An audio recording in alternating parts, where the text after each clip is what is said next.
After being taken to a hospital for a drug overdose, Anthony Hoover woke up in the middle of having surgeons cutting him open to harvest his organs. Hoover's sister noticed his eyes open and look around with emotion, but she was told that it was just reflexes. The staff told his family that Hoover had given permission for his organs to be donated and that he was declared to be brain dead. But according to a witness, he woke up, began thrashing around, crying, and making attempts to speak, which was ignored by doctors at first. An hour later, the doctors finally stopped because he was showing too many signs of life. Hoover is now recovering from these wounds. This is not an abnormal event. In the medical industry, there is a huge demand for living organs, which is why the term brain dead was invented. The way it occurred was that Christian Bernard did the first heart transplant in South Africa in 1967. 3 days later, they did the second heart transplant. And you don't know where that is, but I'll tell you. It was done in Brooklyn, New York. And what they did is they cut the beating heart out of a 3-day-old baby and transplanted it into an 18-day-old baby. And at the end of their surgeries, a short time after the end of their surgeries, both of those babies were dead. It was illegal, it was immoral. And so they had to do something to make it legal. And so what they did is they set up a committee at Harvard, and the committee invented brain death. The committee did not do studies on dogs or cats or rats. They didn't collect data on human beings. They just invented brain death. It doesn't get better. It keeps getting worse after that. Then a lot of people think that brain death means flat brainwaves.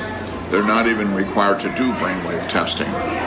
The way they did that, they studied 9 patients, and 2 of the 9 still had brainwave activity. And then they concluded no longer is it necessary to look at brainwaves, so it's not required to look for brainwave activity. So when they're doing the transplantation on people they say are brain dead, they're all alive. They give paralyzing agents when they take the organs, so that they don't move and they don't squirm. So horrible. And even if they don't move and don't squirm, when they cut on them, their heart rate goes up and their blood pressure goes up, which is the response to pain. But they can't demonstrate that they have pain because they're paralyzed. They medically paralyze them, so they can't respond by. Right. That's horrible. Horrible.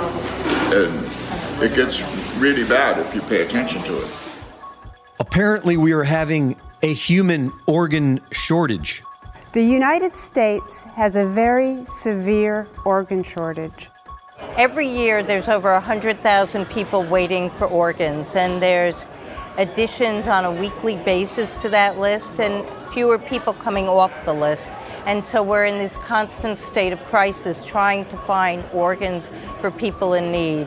The demand for young, healthy human organs is much greater than the available supply. And while we are mostly told about the life-saving aspect of organ donation, private industry is hungry for young living bodies too. Medical research personnel call these beating heart cadavers. And according to MIT Technology Review, donated bodies are powering gene-edited organ research. As more and more young people overdose on fentanyl, the human organ business gives thanks. An unexpected silver lining to the epidemic of drug overdose deaths. Drug overdoses are now one of the leading causes of death in organ donors, especially among young people. Drug overdoses have spiked since the opioid epidemic started sweeping the nation, and health experts say the only silver lining has been the increase in life-saving organs for transplants. Organ donors who have died from drug overdoses have increased by 500%. 500%, that's huge. That's huge.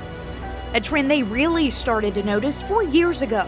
Klassen said it started in New England, spread through Appalachia, then to the upper Midwest, now claiming the lives of those all across the country. Reporting for InfoWars, this is Greg Reese.